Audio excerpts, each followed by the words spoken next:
The idea of a 7-year tribulation is rooted in a misinterpretation of Daniel 9 verse 24 to 27. Presented is a prophecy concerning a 70-week period determined for ancient Israel. 70 weeks, we read, are 7 sevens or 490 days.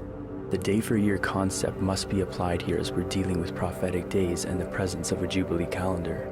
Thus, the 70 weeks is 490 literal years. The 69 weeks mentioned in Daniel 9:25 is the time span during which a decree by Artaxerxes I was issued to rebuild Jerusalem unto the appearing of the Messiah. Next, verse 26 says, after the 69 weeks shall Messiah be cut off. Verse 27 reveals that in the midst of the 70th week, he shall cause the sacrifice and oblation to cease. Jesus atoned for the sins of man on what he accomplished at the cross. The need for earthly sacrifice to atone for sins is no longer necessary. Daniel 9:26 says, after the 69 weeks shall Messiah be cut off. This simply cannot be interpreted as before or during.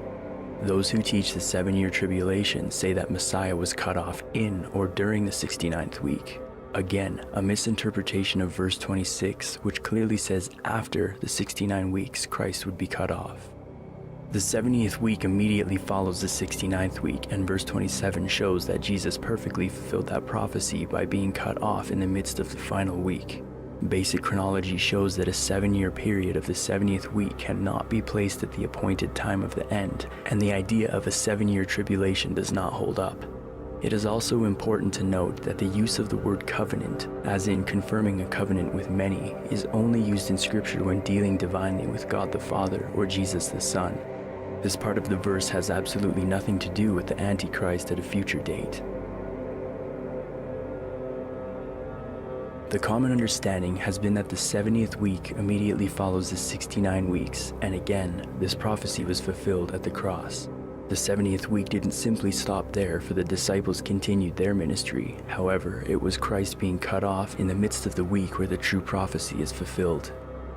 The concept of placing thousands of years in between the 69th and 70th week is not doctrinally sound, nor is it biblical. It has gained popularity among dispensationalism in the 19th century and continues to be so today among those who adhere to the idea.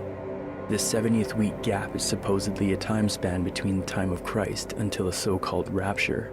More on that in another study. Main points of the argument follow that the 70th week, 7 years commence, and the he of Daniel 9:27 applies to the Antichrist, or Lucifer. The 7 years of the 70th week is the 7-year tribulation, during which chapters 6 to 19 of Revelation are fulfilled. This is a conflicting theory not found in Scripture.